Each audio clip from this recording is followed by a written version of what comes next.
You're watching Newsday TV. Thanks for joining us. I'm Ken Bufa. 3 Long Islanders drowned in pools over the 4th of July holiday. Officers responded to a call in East Meadow for a 7-year-old that was not breathing from an apparent drowning. Nassau police say it happened on 2nd Avenue yesterday afternoon. Now, the boy was pronounced dead at the hospital. And Suffolk police say a 79-year-old man was pulled unresponsive from a pool. It happened before 5 p.m. yesterday in East Northport. And a 29-year-old man from Brooklyn drowned in a pool at this wine dance home. It happened early this morning on Jamaica Avenue. Police are investigating all of these cases. And police say at least 5 people were injured in firework-related incidents and multiple people were arrested. Sherry Einhorn reports from Port Jefferson Station.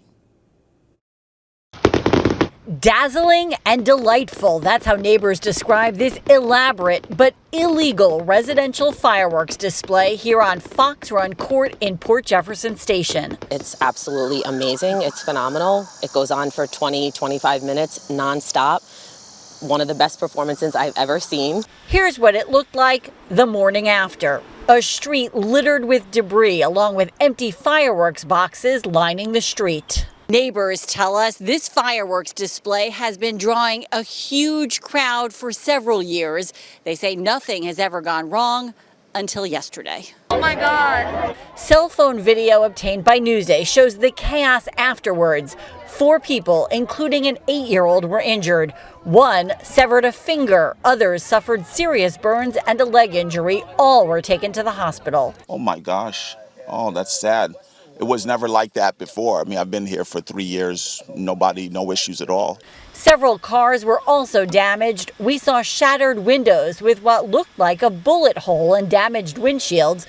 We spoke with the owner of 2 cars caught in the crossfire. She asked not to be identified. I am not upset. I feel terrible for what happened, but it is what it is. We have insurance. Everything will pan out. No one answered the door at the home where police say the fireworks display was happening, and there have been no arrests so far. We got plenty of video regarding what happened. We've conducted many interviews, and we expect arrests will be made imminently. Investigators and neighbors say a stray firework at the end of the show that may not have exploded properly appears to have caused the damage. It's terrible what happened. It's really terrible. Yeah, I wish it had not happened. In Port Jefferson Station, I'm Sherry Einhorn for Newsday TV. The wake for the NYPD officer killed in the Deer Park nail salon crash was held today. Really devastating to have a young officer. Normally officers respond to these jobs, and now you have to get that call to say your loved one was a victim of this crash. Mourners lined up to remember Officer Emilia Renhack. The 30-year-old was killed by a car crashing into the salon. Her funeral is planned for 12 p.m. tomorrow at the New Hyde Park Funeral Home. Now, 3 others were killed, including the salon owner and 2 employees. 9 were also injured in the crash on Grand Boulevard last Friday.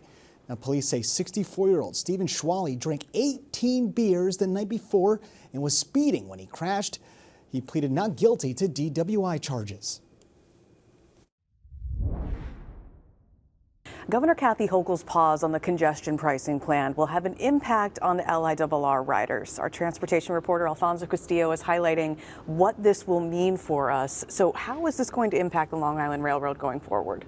Well, most of the projects that they've talked about having to be cut are on the subway side, but the railroad's not getting off unscathed. There are fewer projects, but they're pretty significant. They include purchases of new trains. There's a question about whether they're going to be able to go forward on plans to buy new trains to replace old trains, also some trains for out in the diesel territory, some station accessibility projects, particularly in Queens, that would have made these stations accessible to people with disabilities. So that's the key stuff in play right now. I mean, those are some pretty big projects, but will your average daily rider, do you think they'll notice any of these things missing or any of these changes not going into place? Well, things won't get worse, but they won't get better either. And I think the one place where they'll notice it the most is with the trains. I mean, a lot of Long Island Railroad riders might notice that some of the trains they're riding on are 40 years old. They're those old trains with the wooden paneled walls and the seats, stations that you're able to use. Yeah, big setback for those people. So looking forward track here and getting these projects, the go-ahead? Well,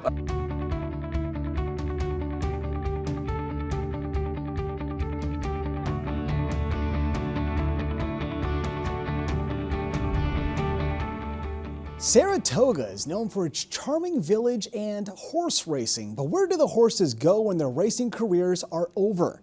Scott Vogel checks out the retirement home for horses. F. Scott Fitzgerald said it best. There are no second acts in American lives. And that's especially true of American thoroughbreds. Although in their case, even the first acts are shockingly brief. Well, I think a lot of people don't understand that horses can live into their 30s, and racing is a very short period in their lives. They start racing at 2, and the average retirement can be 5, 6. Of course, brief though those careers may be, some horses win fame and earn millions of dollars for their owners. But then what? Thoroughbreds are pretty versatile and always willing to try something, so they make good candidates for a second career.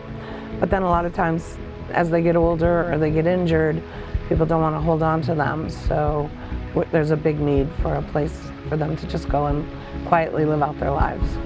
In other words, a retirement home for horses, like Old Friends at Cabin Creek, run by Joanne Pepper and her husband Mark, on a farm on the outskirts of Saratoga, the state's racing capital. Well, we started our farm here 14 years ago, but Old Friends was founded 20 years ago in Kentucky by Michael Blowen, who a lot of stallions were being killed, slaughtered actually, in foreign countries, and he was outraged. So he decided he was going to get any horse, any thoroughbred after their careers were over, put them on their land, and have people come and visit them. Old Friends all-volunteer staff gives free tours of its facilities to visitors, allowing them to get up close and personal with more than a dozen thoroughbreds. Show them the bucket. All right, come on, cowboy, let's go, let's go. Come on, buddy. Some of whom have had illustrious racing careers. There's the horse Like Now, who earned more than $400,000 in his career. He had won the Gotham Stakes just prior to that. And 24-year-old Watch 'em Smokey, who won even more before suffering a career-ending collision with another horse at Santa Anita. He's a good guy. And then there's King Kanji, who despite running in the 2011 Preakness and amassing over $200,000 in winnings, almost ended up in a slaughterhouse after an injury. A few years later, he wound up at an auction.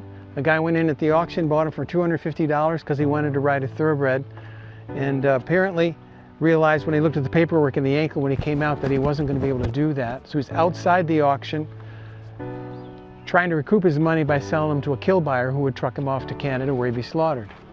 Thanks to quick action, King Kanji was saved, and he, like all the other horses at Old Friends, seems to be enjoying his retirement, thereby proving that there can indeed be second acts to thoroughbreds' lives. This is their job now, is to look charming and let their personalities show. And it just makes you want to take a horse home, right? Or somehow, I'm going to buy a farm and I'm going to get a horse so I can just look at them, enjoy them, play with them. He wants one more carrot. Now, to read more about the adventures of Scott Vogel, go to Newsday.com, click Get More below the Newsday TV video box. Feed Me is brought to you by PC Richard & Son.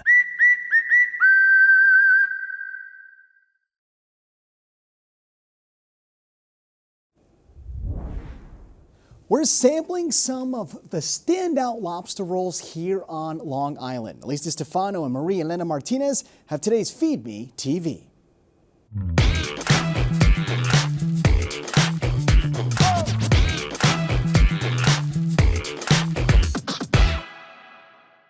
I think we can all agree it is not summer on Long Island without a lobster roll. And there are 6 right here at Jackson Hall.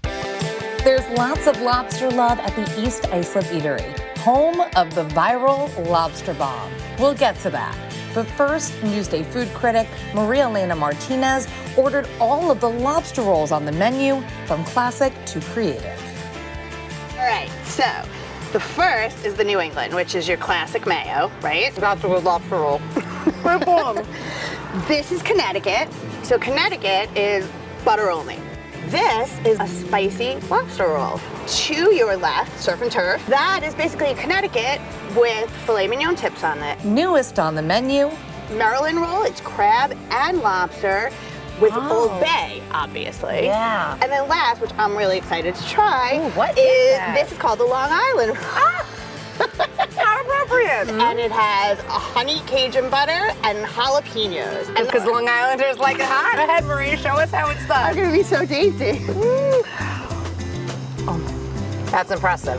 The tang and the heat, so good. New favorite. Chef, we have a lobster bib.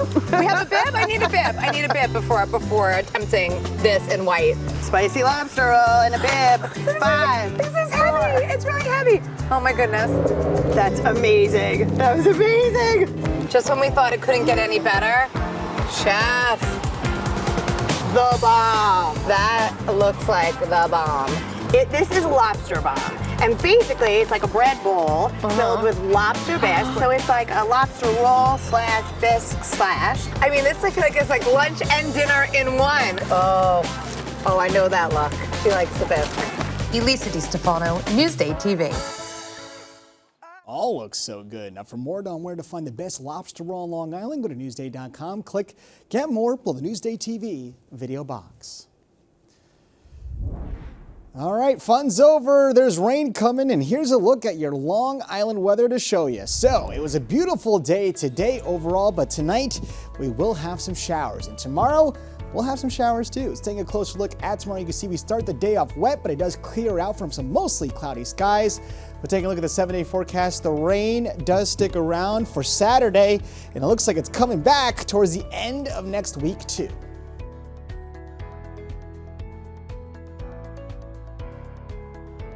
Long Island weather is brought to you by Sun Nation Energy, helping Long Islanders save on their energy bills for over 20 years. You're watching Newsday TV. I'm Ken Buffa. Thank you so much for joining us.